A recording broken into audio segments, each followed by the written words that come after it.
Imagine clutching a lavish invite in your hand, thick paper, fancy handwriting, and a single address, 350 Fifth Avenue. This wasn't merely a ticket to a gathering, it was a judgment on your whole standing in Gilded Age high society. Receiving it meant you counted. Deals in business would seal smoothly. Your girls would wed into fine families. Without it, you were invisible. Wealth held no weight. That grand home, just pricey property. For half a century, one lady dictated who got that coveted card. Caroline Astor, or simply Mrs. Astor as she was known, didn't merely throw events. She forged the essence of American upper class. In a country founded on ditching noble bloodlines, she crafted something even stronger.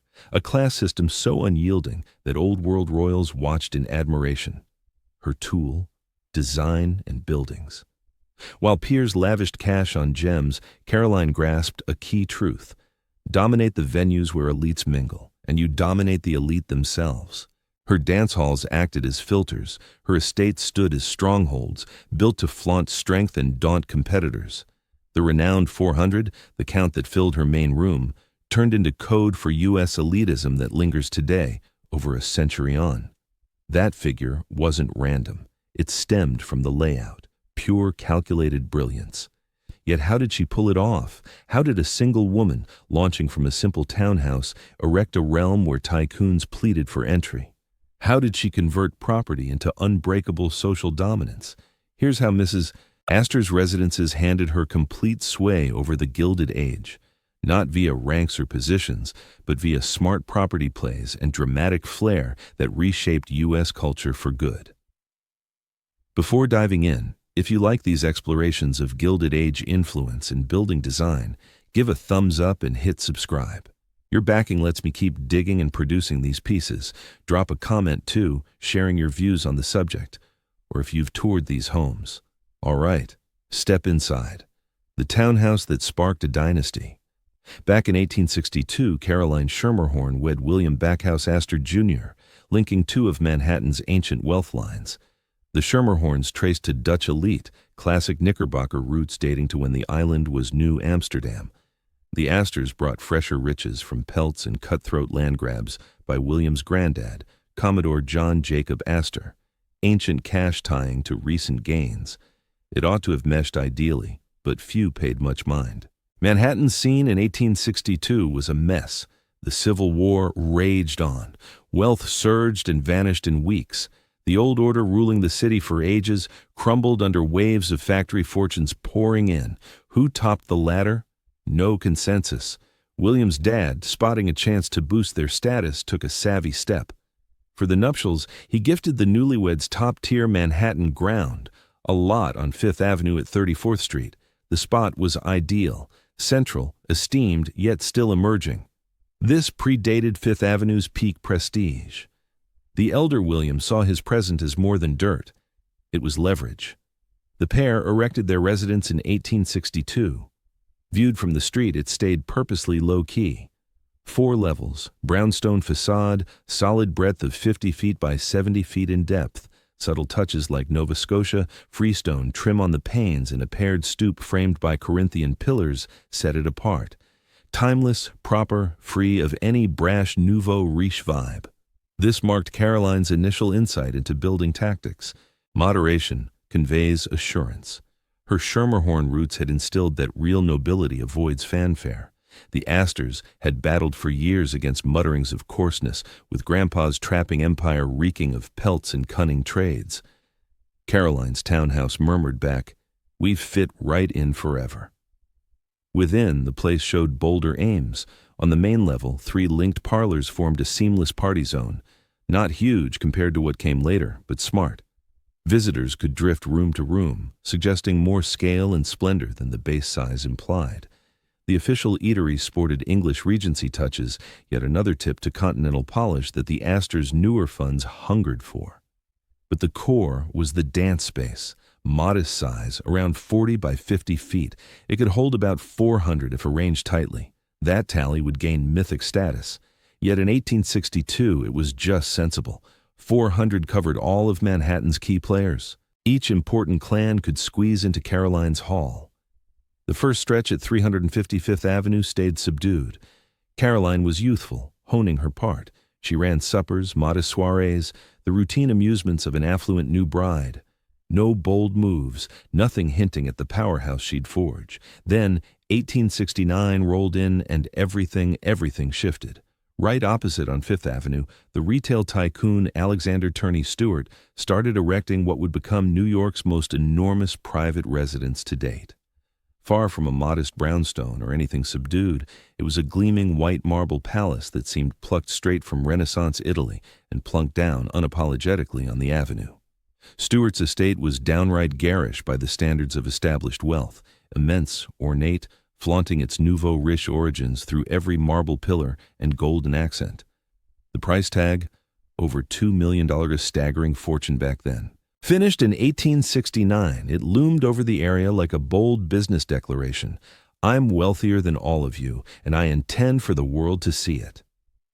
From her windows, gazing at Stewart's grand palazzo, Caroline grasped a vital truth. The rules of the game had evolved. Mere subtlety wouldn't cut it anymore. To hold on to her position at the top of society, she'd have to rival and outdo the upstart fortunes erecting their lavish estates all over Manhattan. Yet, she bided her time. She observed. She absorbed the lessons. She threw her yearly January gala, meticulously selecting the attendees and gradually positioning herself as the ultimate judge of who qualified for high society. The ballroom size played to her advantage. Space for 400 guests equated to 400 elite families, selective enough to carry weight, yet broad enough to encompass all the key players who mattered. During the 1870s and 1880s, 355 Fifth Avenue turned into the epicenter of New York's elite social scene. Not owing to its unmatched splendor. It wasn't the most opulent, nor because Caroline hosted the flashiest affairs. Plenty of others poured in more cash. No, what set it apart was that receiving an invite to Mrs. Astor's annual ball signaled your arrival in proper society, while being overlooked meant you simply didn't count. Ward McAllister, Caroline's social gatekeeper and enforcer, helped solidify this framework. He dubbed them the 400, matching the precise head count that could squeeze into Mrs. Astor's ballroom. The label endured. Soon, the press was calling high society, quote, two. Desperate clans clamoring for acceptance would corner McAllister, probing what steps they must take, what alterations they needed, how to secure that coveted card. He'd flash a grin and reply, Mrs. Astor holds the key. And her verdicts were absolute. Beyond mere magnificence, the brownstone handed Caroline something far more potent: rarity. With the ballroom's fixed limits, exclusivity wasn't optional. It was baked into the design. Even if she wished otherwise, she couldn't accommodate the masses. The structure itself guaranteed some would be left out, rendering every inclusion utterly invaluable. By the early 1890s, though, the district was transforming once more. And this round, the challenge emerged from right inside her family circle. The neighboring feud that upended it all. William Waldorf Astor, Caroline's nephew through marriage, her husband's kin to be exact, was loaded, driven, and bitterly envious that his aunt, not he, dictated the Astor clan's standing in society. In 1890, William Waldorf took a step that would reshape Manhattan's property landscape for good. He controlled the lot adjacent to 355 Fifth Avenue, the site where his father, John Jacob Astor III, had resided. Upon John's passing that same year, William Waldorf claimed the property. Without delay, he revealed intentions to raze the place and raise a hotel in its stead. Not any ordinary inn, but the Waldorf Hotel, a sprawling, opulent venue tailored for affluent visitors and grand public events. It promised splendor. It vowed profitability. And it would rise smack next to Caroline Astor's brownstone. The intent rang loud and clear. If you refuse to recognize my place in society, Aunt Caroline, I'll erect a venture that renders your cherished exclusivity obsolete. I'll fling open the doors of elite life to whoever can pony up for a room. Caroline seethed with rage. A hotel so close would bring unending racket from building work, surging traffic, everyday commerce, all eroding the quiet prestige of her block. Even graver, it signaled her nephew's outright assault, pressuring her to elevate him as a peer by turning her daily existence into an ordeal. William Waldorf handled the drama with finesse. He stayed courteous, almost apologetic, but insisted that commerce trumped all. The hotel was proceeding. Groundbreaking hit in 1892. The clamor never let up. Pounding hammers, whirring drills, bellowing laborers, supply carts rolling in round the clock. The vibrations rattled Caroline's home. Walls fissured, panes shuddered, staging refined soirees grew untenable amid the din, forcing guests to compete with the uproar just to converse. For 2 full years, Caroline weathered the assault. At 70, after reigning over New York society for generations, she now faced ousting from her own abode by her nephew's calculated commercial grudge. But Caroline Astor never yielded. She plotted her retaliation. If William Waldorf craved a battle of hotels, she'd deliver, but on her terms, ensuring victory. Not by slapping up her own lodging, that would stoop too low. Instead, she'd craft a masterpiece to dwarf his Waldorf Hotel, reducing it to a mere footnote in trade. In 1893, Caroline struck back. She snapped up land higher along Fifth Avenue at 65th Street, where it overlooked Central Park. The spot was ideal. A step removed from the shrewd developer, encroaching on the lower stretches of Fifth Avenue. Overlooking the park ensured enduring vistas, lasting status, and sufficient distance from William Waldorf's hotel to allow her to dismiss it entirely. At that point, she reached the pivotal choice in her career as an architectural patron. She engaged Richard Morris Hunt. Hunt stood as America's foremost architect. He had crafted Biltmore for the Vanderbilts. He had devised the base for the Statue of Liberty. If you possessed Gilded Age fortune and sought a residence that would proclaim your prominence for generations, you turned to Richard Morris Hunt. Caroline issued Hunt straightforward directives. Construct for me a structure that renders every other New York mansion seem rustic. Cost holds no importance. Timeline holds no importance. Erect for me a palace befitting America's queen of society. Hunt grinned. He grasped precisely her vision, not merely a dwelling, but a declaration, a bastion, a regal chamber from which Caroline could persist in dominating high society, yet on a magnitude that would daunt any potential rival to her dominance. In the meantime, William Waldorf's Waldorf Hotel debuted in 1893 amid widespread acclaim. It was splendid. All that he had vowed: refined accommodations, opulent banquet areas, a hub for New York's upper crust. William Waldorf anticipated Caroline's concession, her admission of loss, her recognition of his triumph. She recognized nothing. She remained occupied with scheming her grand new edifice. William Waldorf's success soon rang empty. Indeed, his hotel thrived, yet Caroline's exit had relegated 34th Street to a mere business zone. The location forfeited its elite allure the instant she vacated it. The Waldorf generated revenue, but it lacked distinction. Not in the manner that Caroline's home once commanded. Then Caroline's offspring, John Jacob Astor IV, William Waldorf's relative, executed a surprising maneuver. In 1897, he erected his own hotel right beside the Waldorf, the Astor Hotel, surpassing William Waldorf's in splendor. The pair of structures later united, forming the Waldorf Astoria, among New York's iconic landmarks. But by that juncture, Caroline paid no mind. She had relocated, and her fresh address, 845th Avenue, would erase any memory that 34th Street had ever signified anything. The conflict concluded. William Waldorf claimed a skirmish via his hotel. Caroline claimed the overall victory by forging an empire. Enlisting Richard Morris Hunt, the architect embodying authority. Richard Morris Hunt was 56 in 1893 when Caroline Astor entered his studio bearing an audacious demand: devise for me a palace that will render every other New York residence outdated. Hunt had encountered bold commissions previously. He was the initial American architect trained at the École des Beaux-Arts in Paris, the individual who engineered the pedestal for the Statue of Liberty, the mind behind the breakers in Newport and Biltmore in North Carolina. Every Gilded Age magnate coveted Hunt because he comprehended a core truth. These figures weren't erecting residences, they were crafting assertions.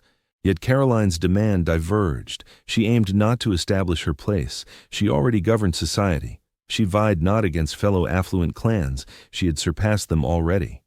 What Caroline required was structural deterrence on a level that would forestall any subsequent threats altogether.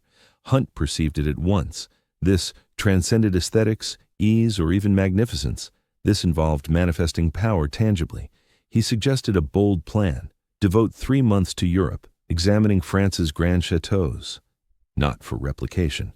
Americans had bungled that for years. Rather, to discern the mindset underpinning them. How did French nobility employ architecture to convey endurance? What elements made entrants feel insignificant prior to encountering the aristocrats within? Caroline consented promptly. Funds posed no barrier. Duration posed no barrier. Achieve perfection. Hunt set off for France toward the end of 1893. Portfolio at the ready. He examined the chateaux of the Loire Valley: Chambord, Chenonceau, Blois. These transcended mere expansive dwellings. They were engineered to subdue, to proclaim that the lineages within had wielded influence for ages past and would endure for ages ahead. He focused intently on proportions. A chateau's potency derived not solely from dimensions, but from the interplay of scale and intricacy. Towering barriers adorned with elaborate masonry, steep rooflines that pulled gazes skyward, compelling visitors to tilt their heads, monumental stairs that compelled entrants to climb theatrically, reaching the principal level already humbled by the ascent. Hunt crammed journals with dimensions, drawings, insights on perspectives and selections of materials. He observed how illumination streamed via lofty panes, how marble echoed in heightened majesty, how the sequence of chambers could be orchestrated to foster both eagerness and unease in tandem. Upon his arrival back in New York in early 1894, Hunt delivered to Caroline something surpassing mere blueprints. He delivered architecture rooted in the psyche. The plan he unveiled. It wasn't merely an imitation of one particular French chateau. Rather, it represented a fusion. The finest features of French Renaissance design, tailored to suit American aspirations in the grid-like parcels of Manhattan. The aesthetic drew from the early 16th century French Renaissance, evoking the Château de Blois, yet on a grander, more opulent, and more imposing scale. Hunt articulated his concept clearly. The estate would function as 2 distinct dwellings connected by a stunning glass-domed entry hall. Viewed from the avenue, it presented itself as a cohesive grand residence. Within, thoughtful layout ensured separation between Caroline's quarters and those of her son, John Jacob Astor IV, even as communal areas, especially the grand ballroom, highlighted familial cohesion and hereditary grandeur. The progression through the entrance held vital importance. Guests would proceed past ornate bronze portals, traverse a front courtyard, and step through imposing entryways into a foyer adorned with marble sculptures of Astor forebears. Hunt grasped the mental impact of compelling visitors to confront past lineages prior to encountering the reigning dowager. It proclaimed, quote, 4. Advancing from the foyer, one reached the vast reception hall. This 3-level marvel of marble featured a boldly projecting staircase ascending with theatrical flair. Hunt crafted this area to diminish visitors' sense of scale physically. The vaulted roof extended 50 feet overhead.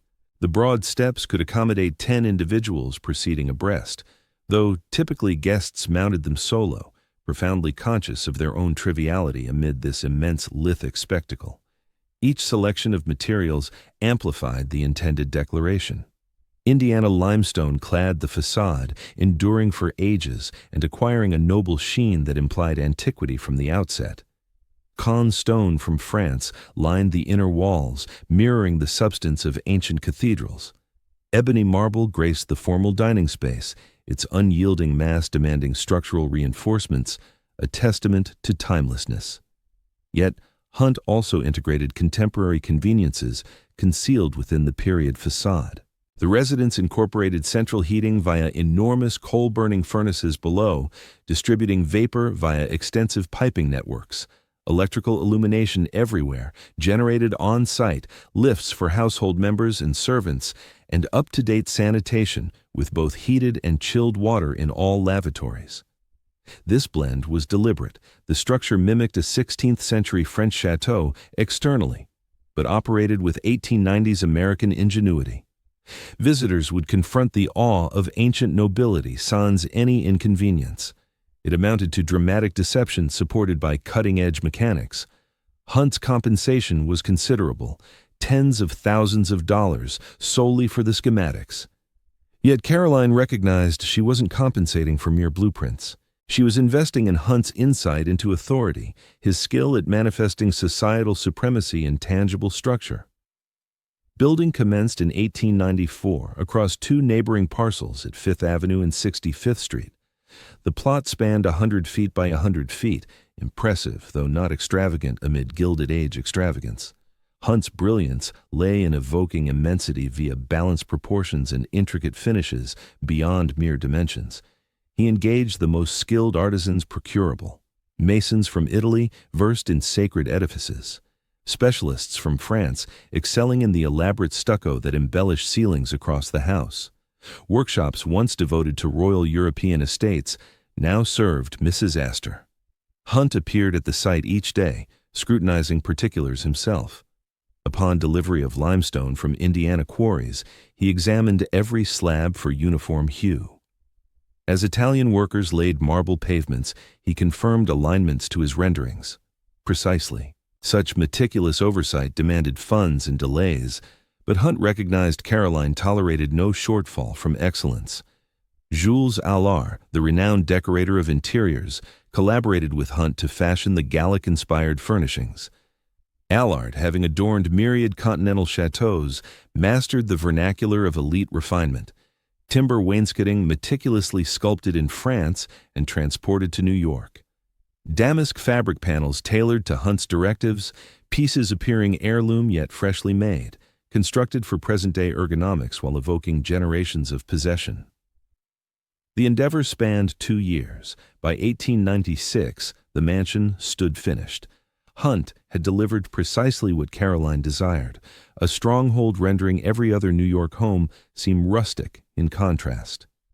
Yet Hunt's paramount triumph transcended the edifice. It lay in perceiving how design could be deployed as an instrument, how a meticulously planned entry path could daunt with the force of rhetoric, how selections of substance could convey stability and dominance, how the venues of elite assembly shaped mastery over that elite. Richard Morris Hunt passed away in 1895, shortly before the mansion's finalization. He never witnessed Caroline hosting her inaugural gala within it, but his creation would fulfill her aim's perf. For precisely the following 12 years leading up to her passing in 1908, this setup endured. Hunt hadn't merely constructed a grand residence, he had engineered a system crafted solely to secure Caroline Ayres's unyielding dominance within American high society, embodied in the dual mansion approach. The structure that emerged along 840 to 842 F Avenue wasn't a single dwelling. It comprised 2 separate ones, and that separation proved pivotal. To passers-by on the street, it appeared as a cohesive French chateau, balanced, refined, staggeringly opulent. 4 levels of Indiana limestone ascended from the intersection of 5th Avenue and 65th Street, gazing toward Central Park with patrician poise. The frontage implied a singular imposing estate owned by a single influential lineage.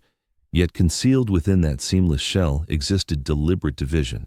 The layout formed 2 independent homes, separated by a central dividing wall, each boasting its dedicated doorway, support facilities, and secluded quarters. Caroline claimed the northern section at 845th Avenue. Her son, John Jacob Astor IV, took the southern segment at 8425th Avenue. This arrangement had nothing to do with economizing through joint construction. Each possessed wealth ample enough to erect their own lavish abodes. It represented calculated planning, and Caroline's tactical brilliance functioned across several dimensions at once. Primarily the illusion of oneness. Even as a split residence, it projected the image of a unified estate externally. The signal to elite circles was unmistakable. The heirs formed a formidable dynasty, not mere separate figures. Engaging with Caroline meant confronting the clan's collective might. Slighting Caroline equated to antagonizing John Jacob IV and his substantial commercial clout. The building itself proclaimed that defying Mrs. Astor involved taking on a whole network of allies. Secondly, genuine self-sufficiency. Beneath the harmonious outer layer, Caroline retained total authority over her realm, her access point, her staff, her choices regarding furnishings, social gatherings, and routine existence. She wasn't residing under her son's roof or yielding oversight to the rising generation. The dividing barrier ensured her sovereignty even as it conveyed clan cohesion. Thirdly, the communal ballroom. This element's ingenuity tied the whole plan together.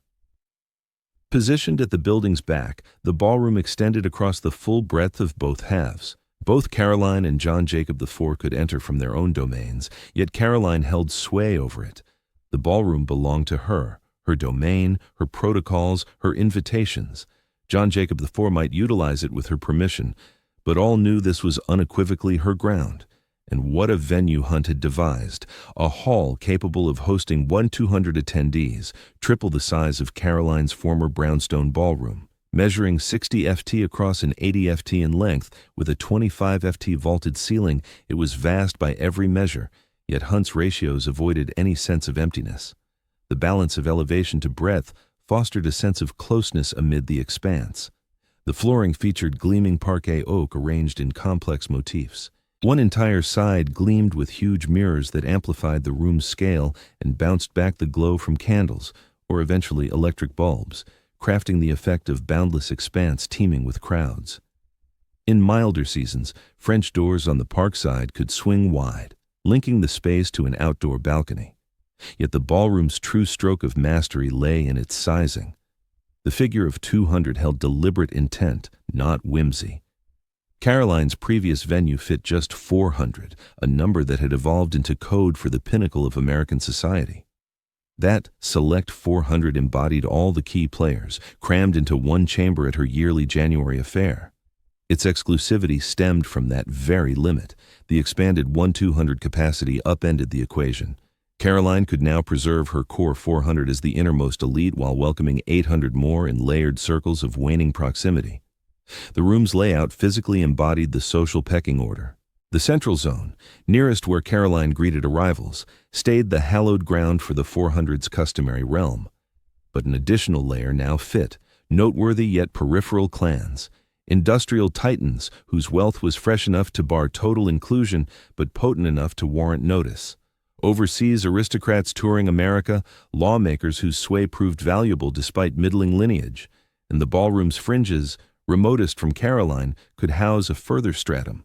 Hopeful climbers, hangers-on, lineages yearning for a glimpse at Mrs. Astor's gala. Though they might never exchange words with her, their attendance on the margins fulfilled varied aims. They populated the area, they underscored Caroline's vast reach, and they offered the 400 a class to disdain, solidifying the elite's elevated status. Hunt's blueprint reinforced this stratification through nuanced shifts in overhead clearance and ornamentation that rendered certain spots more exalted. The portion adjacent to Caroline displayed the richest stucco embellishments and premium finishes. Further from the heart, the accents grew marginally plainer. No subtle enough that everyday passers-by might overlook it, yet pronounced for those sensitive to such nuances. The distinction highlighted their stature. The common foyer linking the pair of homes was no less dramatic. Hunt crafted a domed enclosure of glass, flanked by marble panels and centered on a fountain with bronze dolphins and cherubic sea gods jetting streams of water. First-time arrivals would proceed past ornate bronze portals, traverse the courtyard, navigate the alcove adorned with sculpted busts of forebears, and then step into this dazzling atrium where sunlight streamed through the overhead canopy, bouncing off polished stone and rippling pools. The impact was deliberately staggering. Long before reaching Caroline or the grand dance floor, visitors had navigated a meticulously staged progression of areas, building in splendor with each transition, all underscoring the unspoken directive: you are stepping into the realm of the nation's mightiest clan. Act with due respect. The eating areas in both dwellings further showcased the dual estate's clever strategy. In Caroline's quarters, the formal dining space exuded unadulterated menace through spectacle, Walls clad in dark marble, floors paved with ebony and ivory tiles overlaid by white bear pelts, a towering hearth of stone etched with motifs of the chase, and wall hangings illustrating feudal lords in pursuit of game. This chamber declared that the Astors rejected the facade of fresh fortunes aping nobility. They embodied nobility, backed by heirlooms that authenticated it. John Jacob IV's domains echoed this magnificence, though toned down a notch in severity. His portion served as the clan's operational nerve center, ideal for consultations with partners, sealing monetary deals, and entertaining in connection with his diverse ventures. His dining area conveyed authority while favoring practicality above sheer terror. Such purposeful separation rendered the combined structure superior to isolated properties. Caroline's wing excelled in societal combat, every element crafted to daunt, dazzle, and secure her throne among the elite. John Jacob IV's handled commerce and sway in governance. United, the edifice broadcast utter supremacy in every arena vital to Gilded Age New York. Building it demanded an immense outlay. Appraisals varied between $1 and $2 million, roughly akin to $50 million or beyond in contemporary terms. Yet Caroline regarded it as a stake, not a drain. Each dollar poured into forbidding stonework and intricate moldings fortified her influence, warded off rivals, and upheld the order that elevated her above all. Upon its 1896 unveiling, the ripple through Manhattan's upper crust was swift. Rival tycoons abruptly deemed their abodes inadequate. The Vanderbilt's sprawling Fifth Avenue palace appeared ostentatious next to it. Upstart fortunes erecting lavish piles higher along the avenue seemed overly eager. Caroline's poised French Renaissance grace, avoiding the bombast of Italian opulence, rendered others' designs vulgarly nouveau riche. Crucially, the twin mansion proclaimed the Astor lineage's enduring legacy. This was no fleeting abode to be offloaded upon a death. Its form inherently supported generational handover, mother and son in the present, yet evoking heirs who would fill these intertwined spaces, ensuring Astor might forever. Naturally, such endurance would later reveal itself as fleeting. But in 1896, dwarfed by Hunt's triumph, and with Caroline orchestrating galas that dwarfed old-world palaces as small-time, the Astor empire seemed timeless. The dual mansion had fulfilled Caroline's vision precisely, an architectural command so absolute that defying her societal reign meant confronting a monument evoking ancient lineages destined to endure eternally. The dance hall as a mechanism for social stratification. The ballroom at 840 Fifth Avenue transcended mere hosting of gatherings. It operated like a finely tuned device, calibrated to classify, position, and govern elite America with unerring precision. Envision it as apparatus. Inputs, 1 to 200 attendees streaming in, each bearing distinct levels of prestige, fortune, and drive. Outputs, an unmistakable pecking order laid bare for all, pinpointing every individual's societal rank via their proximity to Mrs. Astor. The classification kicked off prior to the hall's threshold. Cards dispatched in January heralded the yearly affair, usually timed for late winter's start. Securing one affirmed your relevance. Lacking it erased you from consideration, at least in the eyes of those steering finance, statecraft, and arts in that opulent era. Yet the card merely granted access to the apparatus. The real calibration unfolded within the ballroom. Caroline greeted arrivals from a designated spot, often amid the chamber's heart, framed by Hunt's richest ornamental flourishes. Adorned in a tiara of diamonds that sparkled brilliantly, she guaranteed he stood out visually amid a throng of 1-200 people. This wasn't mere arrogance, it was deliberate prominence. It ensured that everyone could pinpoint her location and adjust their positions relative to it. The innermost group, within a roughly 20-foot perimeter of Caroline, was reserved for the elite heart of the 400, those ancient wealth clans with flawless pedigrees, her most trusted companions in society, individuals she actually enjoyed, a rarity indeed. Members of this tight-knit group had direct access to Caroline, could converse with her freely, and gain the prestige of being spotted right beside her. Such proximity carried immense weight, Commercial agreements hinged on sightings of chats with Mrs. Astor. Unions between prominent lineages were forged among those clustered in her orbit. The next layer, stretching out to about 50 feet, encompassed the remaining members of the 400. These were influential households, essential partners, figures whose exclusion would raise eyebrows. They might draw near to Caroline only if she granted a subtle cue, a quick look or a faint incline of the head. They refrained from assuming. They lingered patiently. Their spot in this area signaled, quote, 6. Further into the ballroom's central expanse lay the third tier, occupied by upstart fortunes, overseas guests, public officials, and various others whose attendance advanced Caroline's aims, though they weren't fully embraced.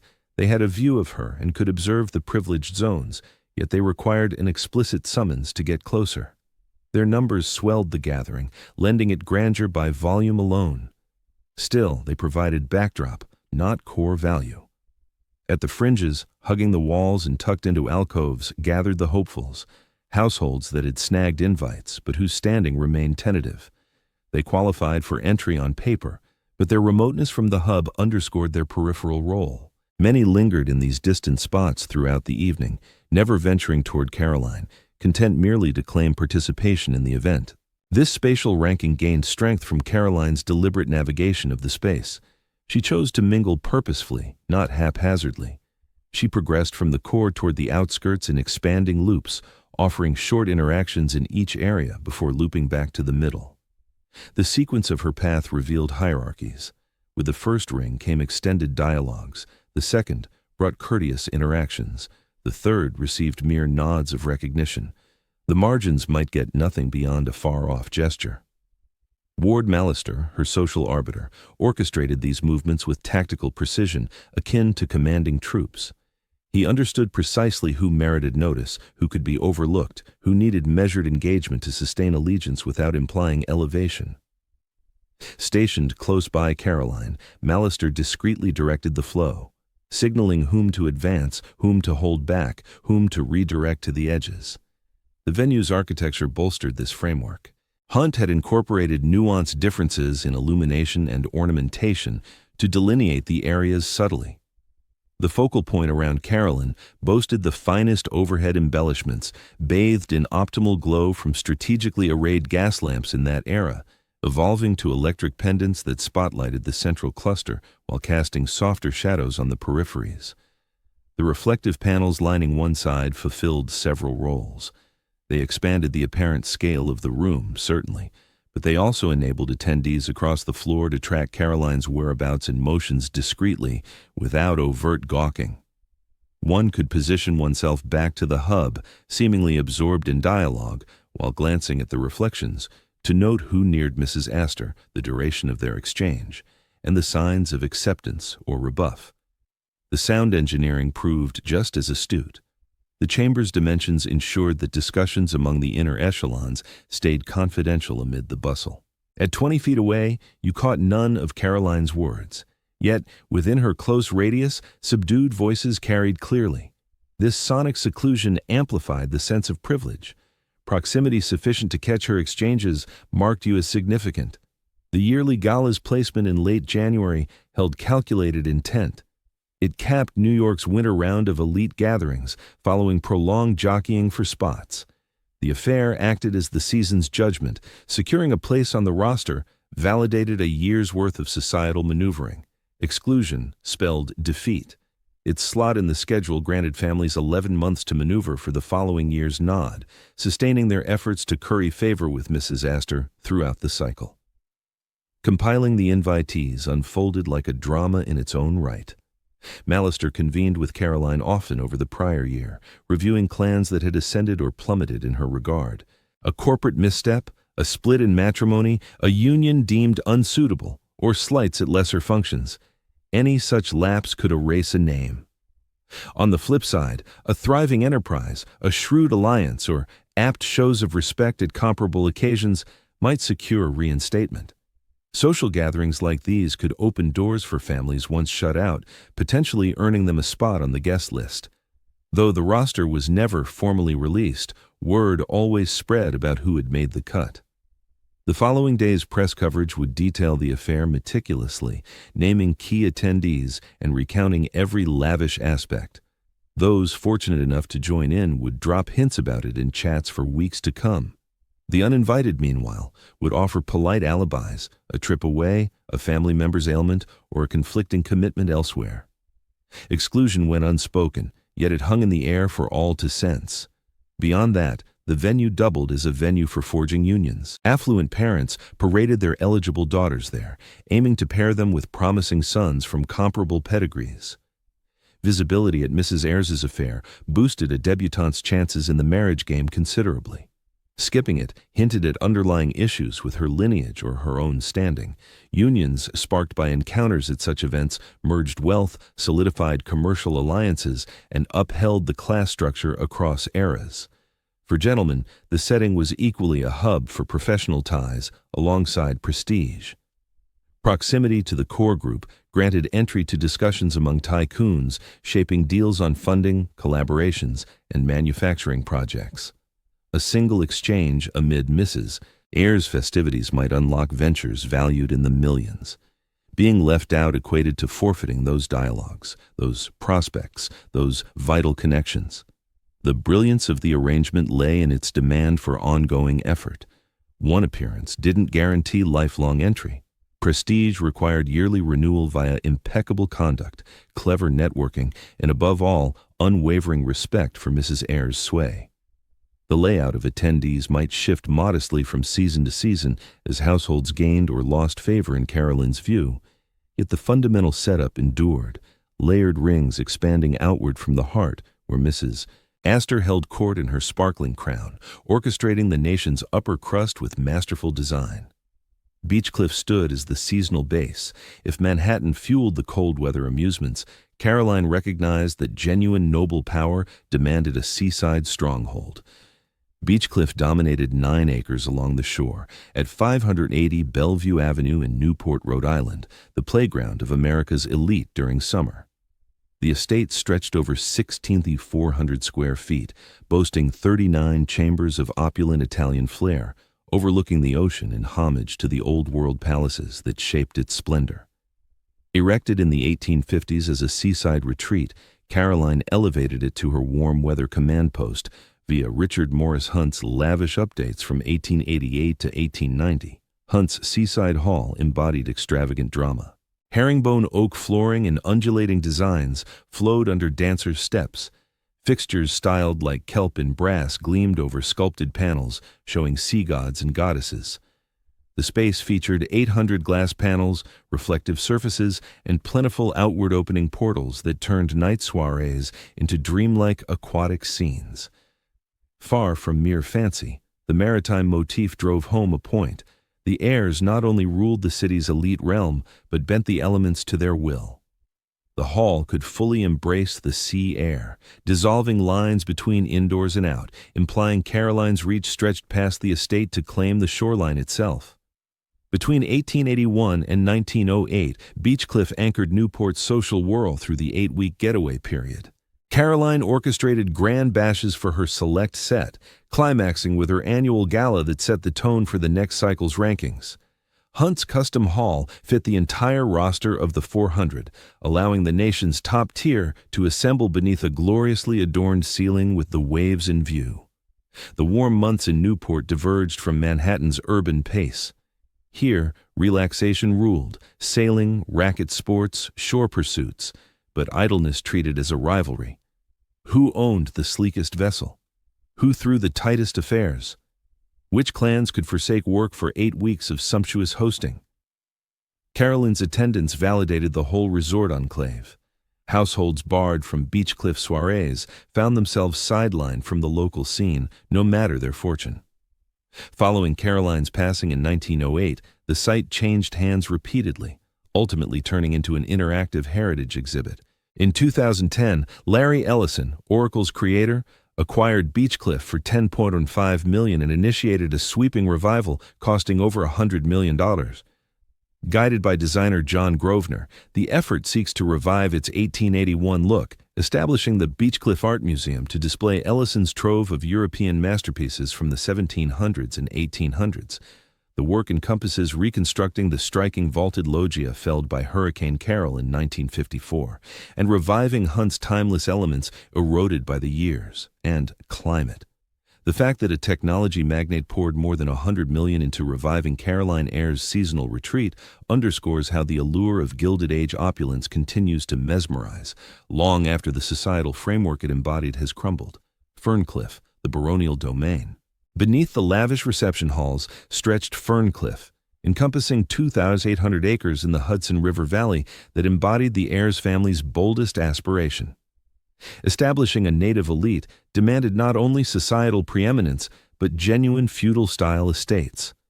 The property extended over Rhinebeck's undulating terrain, functioning like an independent duchy. It featured a grand residence constructed in 1874, along with dairy and fowl facilities, equestrian breeding facilities, several employee lodgings, and a dedicated railway stop. This went beyond a mere getaway. It constituted dominion on a continental European level. What's striking is that Caroline seldom set foot there.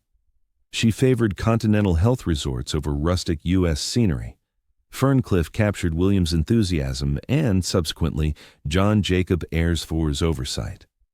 Yet Caroline grasped its tactical importance, despite lacking any emotional bond.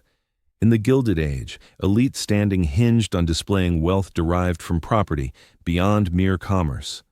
Traditional European elites held vast domains. Thus, U.S. clans seeking noble rank required comparable holdings. When John Jacob IV took over in 1892, he significantly enlarged the initial house. By 1902, he engaged Stanford White to craft an extraordinary recreational structure spanning 40,000 square feet, which housed one of the nation's earliest indoor pools, a tennis area, a squash facility, and a bowling lane. Drawing from Versailles' Grand Trianon, the edifice boasted curved openings and stone pillars, infusing Hudson Valley grounds with French neoclassical elegance in true Ayres fashion. Among its elements were a 1879 gatehouse by Louis Ayres, assorted worker dwellings, milk houses, a pavilion for tea, and a conservatory shipped from Britain. Ornate metal portals from 1895 guarded the primary access, evoking ancient ramparts safeguarding contemporary elites. At its core, Ferncliff symbolized validation via territory. The Ayres might have been branded as simple traders in pelts, property dealers, business tycoons. However, a functional 2,800-acre spread with farming activities and stately designs evoked stability, deep ties to the soil, and the enduring lineage that Old World nobles possessed and that fresh American fortunes craved. Caroline had no obligation to appear personally for Ferncliff to fulfill its role. Simply including it in the family assets declared, quote, 7. Upon John Jacob IV's demise aboard the Titanic in 1912, the grounds transferred to his heir, William Vincent Ayres, who raised the first house during the 1940s and repurposed Stanford White's leisure building as his main home, dubbing it Ayres Courts. After Vincent's passing in 1959, Brooke Ayres divided the expansive tract, contributing 200 acres to form the Ferncliff Forest Nature Preserve in 1964, while additional segments turned into individual residences and a care center. In 2016, Eric and Wendy Schmidt acquired Ayres Courts, launching a thorough refurbishment alongside PBDW architects and Samuel White, the great-grandson of Stanford White. The parceling out post-1959 mirrored evolving U.S. views on inherited estates. Nonetheless, a full century under Ayres' stewardship had achieved its aim, validating their noble heritage via land mastery. The design of dominance. Caroline Ayres' brilliance extended past erecting palatial abodes. It lay in recognizing how built environments could subtly shape the minds of all who stepped inside. Each aspect of her dwellings was deliberately planned to evoke targeted feelings. Consider the methods she and her designers used to exert influence via spatial dynamics. Across her homes, Caroline greeted visitors positioned in front of her full-scale likeness by Carolus Duran. Far from mere self-indulgence, this amplified her aura. Entertainers encountered dual Carolines, the depicted one in sumptuous attire and gems, and the real one equally resplendent. The artwork implied timelessness, She had been captured, enshrined, rendered immortal, as the flesh-and-blood figure asserted ongoing authority. This replication stirred unease at a deeper, instinctive level. Hunt arranged the Fifth Avenue residence to deliver mounting splendor, the entry foyer impressed with marble sculptures of forebears. Yet the expansive hall ahead dazzled further, rising 3 levels with intricate molding. The salon surpassed that in embellishment. At last, the dance chamber epitomized utmost grandeur. Such a build-up guaranteed that upon reaching Caroline, visitors had endured relentless structural awe, stepping forward already mentally subdued. Her fondness for marble, particularly dark varieties in the banquet space, transcended mere visual appeal. The weight of lead feels dense, chilly, and enduring. It evokes structures destined to survive long after those who inhabit them. The ebony marble dining hall, adorned with polar bear hides, fostered an aura reminiscent of ancient hunting estates, hinting that the Astors had amassed fortune over countless eras, passing it down through lineages. In truth, their prosperity was more recent, yet poised to endure for ages to come. The ballroom's sound dynamics enabled Caroline to engage in hushed dialogues undetectable amid throngs of people. This fostered a sense that she held arcane insights, privy to vital exchanges denied to the rest. Such auditory engineering granted her a strategic edge in information. She could eavesdrop on murmurs from afar, all while her own talk stayed confidential. Caroline's diamond crown served no mere ornamental purpose. It acted as a signal flare. Amid 200 attendees in the Grand Hall, visitors required a clear marker of her whereabouts. The crown gleamed from every direction, ensuring her spot remained unmistakable at all times. Thus, she could dictate the spatial flow without stirring from place. Attendees aligned their movements around her, and she monitored advances, retreats, or opportunistic maneuvers. Caroline oversaw endless refurbishments, not out of necessity for the properties, but to thwart imitators. By the moment a competing clan replicated her prevailing aesthetic, she had advanced to the subsequent vogue. The French Regency Chamber on 355th Avenue evolved into a sparkling Louis XVI motif. The salon saw repeated overhauls. This relentless evolution ensured rivals lagged eternally, forever chasing elusive contemporary elegance. Caroline employed over 50 domestics at each principal estate. These weren't solely for ease. They symbolized dominance. The flawless orchestration of her gatherings stemmed from vast concealed toil. Those lacking funds for equivalent help might try mimicking her soirees and falter, exposing their relative want. The unseen workforce rendered Caroline's hosting appear seamless, rendering others' labors conspicuously strained. Her homes meticulously divided public zones for visitors from intimate family areas. No caller glimpsed personal sanctums or the chaos of routine existence. They encountered solely the scripted portrayal of Astor life, flawlessly arranged and performed. Such division sustained her enigmatic allure. Outsiders remained ignorant of her true domesticity, leaving them to wonder if their own hidden worlds measured up or fell short. Caroline calibrated the temperature in her reception areas to a mild chill, not harsh but sufficient to curb complete ease among guests. At ease, individuals grow bold and overfamiliar. A touch of coolness keeps them vigilant, decorous, attuned to surroundings. In contrast, Caroline, habituated to her domains and attired suitably, felt at ease, while visitors endured a faint bodily unease that bred mental disquiet. Every property bore unique fragrances. Bouquets refreshed each day, alongside chosen essences and select logs crackling in hearths. These olfactory markers forged lasting links in memory. Long after an evening at Mrs. Astor's, encountering a like aroma might summon recollections of the occasion, the tension of scrutiny, the solace of acceptance. Olfaction binds most tightly to reminiscence. Caroline's dwellings were crafted to linger indelibly in the mind. She permitted limited snapshots and media glimpses of her affairs, yet dictated every captured detail. The specter of inclusion or exclusion in images enforced decorum among attendees. All understood the dailies would chronicle presences, attire, and receptions. Such chronicled exposure turned lapses in conduct at her functions into enduring legacies, whereas triumphs offered enduring validation. These methods succeeded by evading deliberate notice. Visitors never pondered acoustic tricks or fabric selections as manipulative. They merely absorbed the impact, reverence, trepidation, thankfulness for entry, resolve to secure ongoing favor.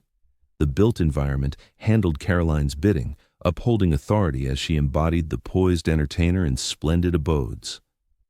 Then came the downfall. On October 30, 1908, Caroline Schermerhorn Astor passed away at 845 Fifth Avenue, aged 78. The figure who had dominated U.S. high society for 5 decades vanished, and her domain started unraveling at once. The rites befitted her stature: ceremonies at Grace Church, interment at Trinity Cemetery, tributes across leading publications affirming her sovereignty as the nation's arbiter of elegance. Yet amid the dignified accounts, a murmur rippled through elite circles. What follows?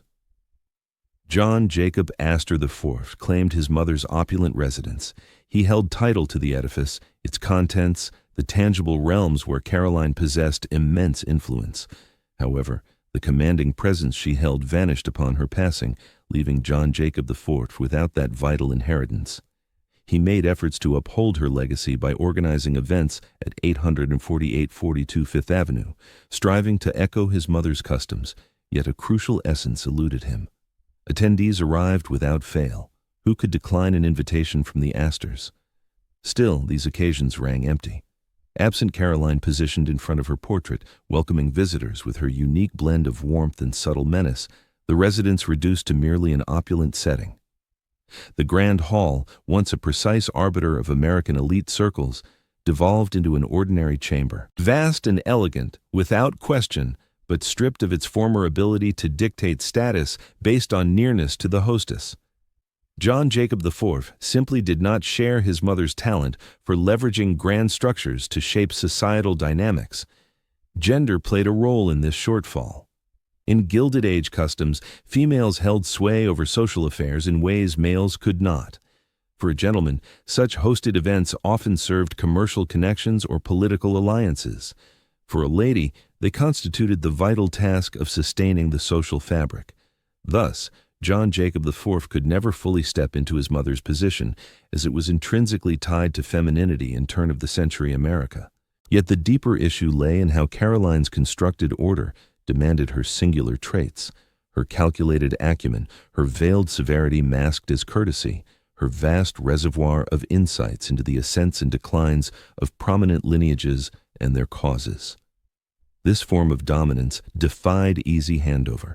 It was an individual force that merely channeled itself through built environments. By 1910, New York's elite scene began to splinter. Lacking Caroline's unifying command, rival figures vied for prominence. The Vanderbilts had long wielded clout, but previously they measured against Mrs. Astor alone. Now they jostled among themselves and other affluent clans for dominance. The structured order she had enforced gave way to disarray.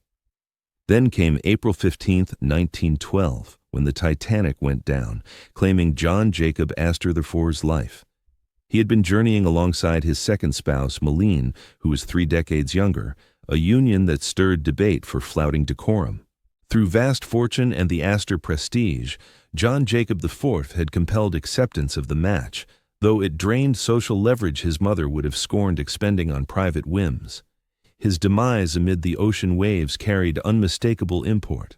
The Titanic embodied the zenith of Gilded Age extravagance, the grandest, most sumptuous vessel afloat, deemed invincible, only to meet ruin on its debut crossing via an iceberg. John Jacob Astor IV, among America's richest, steward of his mother's societal realm, proved powerless to evade peril, regardless of his boundless means. The analogy fit flawlessly. Riches offered no shield from destiny. Authority had boundaries, the era's convictions, that capital resolved all, that the prevailing structure endured forever, that select dynasties held eternal reign, shattered amid the icy depths of the North Atlantic. Following John Jacob IV's demise, 840-842 Fifth Avenue forfeited its lingering societal weight. His widow, Meline, showed no desire to perpetuate elite rituals. The property passed to his son Vincent, who favored other Astor homes for residence. The paired estate, crafted to shelter successive waves of familial legacy, stood vacant of any defining occupants. The surrounding area shifted regardless. The stretch of Fifth Avenue north of 59th Street grew ever more mercantile. The opulent homes of the 1890s proved cumbersome and costly to uphold, hemmed in by shops and lodgings that eroded their insulated allure. Gradually, Gilded Age households deserted or repurposed their estates. In 1925, Vincent Astor offloaded 840 to 842 Fifth Avenue to a property magnate. The Twin Palace, Caroline's grand edifice, Hunt's architectural triumph, intended to symbolize Astor endurance across ages, faced the wrecking ball in 1926, 2 decades after Caroline's end and 18 years post-construction. The plot transformed into Temple Emmanuel, a Reformed Jewish house of worship. The irony cut deep. A structure meant for Protestant old-money elites supplanted by a sanctuary for Jewish newcomers and their offspring, the very outsiders Caroline's Select 400 had aimed to bar. Nowadays, at the corner of Fifth Avenue and 65th Street, one gazes upon Temple Emmanuel and envisions the assembly room that roughly mirrored its footprint. Picture Caroline in her sparkling coronet, methodically classifying the nation's upper crust via spatial cues. Envision the uneasy visitors gauging their separation from her, yearning for a nod, dreading rejection. Yet, such visions prove elusive, for that realm has vanished so completely that even its tangible remnants have been swept away. Beechcliff endured on the edge. After years of shifting proprietors and on the brink of being torn down, the structure was rescued by Larry Ellison's 2010 restoration efforts. Today, it endures merely as a museum, far from its role as the seasonal hub for America's elite. The ocean-inspired ballroom, once bustling with the 400, now displays artworks instead. Ferncliff met a different fate. Its 2,800 acres were carved up for assorted uses, the main residence razed to the ground. Just Stanford White's athletic pavilion endured, reborn as Astor Courts and now in the hands of tech moguls rather than the tycoons of the industrial era. The grand venues where Caroline Astor dominated American high society for half a century were swiftly dismantled or transformed in the years following her passing. Her brownstone gave way to the Empire State Building. A synagogue took over her opulent main residence. The summer retreat evolved into a public exhibit. What was once her vast domain splintered into wildlife sanctuaries and retirement facilities. All the architectural, social, and familial empires she erected turned out to be fleeting, not due to shoddy craftsmanship, since Hunt had engineered them for longevity spanning centuries, but because the societal framework they upheld crumbled without the visionary who forged it. Caroline's demise laid bare the reality. Her authority wasn't rooted in stone and mortar. The estates served merely as instruments. Her true dominion stemmed from her sharp mind, tactical prowess, unrelenting drive, and a lifetime's mastery of elite dynamics. With her gone, that expertise vanished. The structures lingered for a time, stripped of significance, before market forces and shifting eras wiped them away as well. Her enduring mark lies in how a single individual shaped American social norms. Caroline Astor passed away in 1908. By 1931, her residences had been obliterated. The hierarchy she engineered unraveled soon after her death. Nevertheless, she remains a figure of intrigue. We continue to discuss her, to ponder the 400, to dissect her maneuvers. The question lingers. Why? Because Caroline Astor crafted a blueprint for social stratification that thrives long after its tangible forms dissolved. In a country that nominally spurned such structures, she devised an elite class without the trappings of nobility. The United States was born from a disdain for inherited ranks and privileged lineages, no aristocracy, no passed-down authority, all citizens equal in theory before the law. Yet, Caroline recognized an innate human yearning for order and distinction, the instinctive sorting of peers into layers. She delivered a refined upper crust to Americans without dubbing it as such, exclusivity unbound by bloodlines, with paths upward, seemingly open via decorum and smart unions, though, in truth, she held the reins with iron grip. Her brilliance lay in normalizing it all. Naturally, the ballroom accommodated only 400, It was a matter of space, not capricious gatekeeping. Requiring 3 generations of solid heritage? That was mere custom, not bias. Certain clans fit in, others didn't. That was just the natural order. Amid the turbulent swirl of Gilded Age Manhattan, new wealth sprouting endlessly, ancient fortunes fading, waves of newcomers crumbling old guard, Carolyn enforced structure through unyielding determination, fortified by clever design choices. She rendered the disorder comprehensible, and in clarity came command. The 400 evolved into a lasting emblem of U.S. social barriers, echoing through 140 years. We invoke it still when examining power circles. That random figure, drawn from one room's limits, lodged itself indelibly in our collective view of status. Her framework echoed in successors, exclusive golf clubs capping memberships, embodying her scarcity logic, fundraisers with graduated fees that segregate attendees by zone, mirroring her layered layouts. The Met Gala, where seating signals precise status in style and stardom realms, straight out of the Mrs. Astor playbook for today's icons. Harvard's secretive societies, Upper East Side co-ops barring tycoons for lacking pedigree, elite academies prioritizing lineage over grades and selections. Each traces back to her model, custodians of entry, rarity breeding prestige, spatial cues denoting level. Yet her profoundest contribution shows that in America, wealth by itself falls short of true sway. Capital combined with property and orchestrated spectacle yields mastery. Caroline grasped what escaped many robber barons.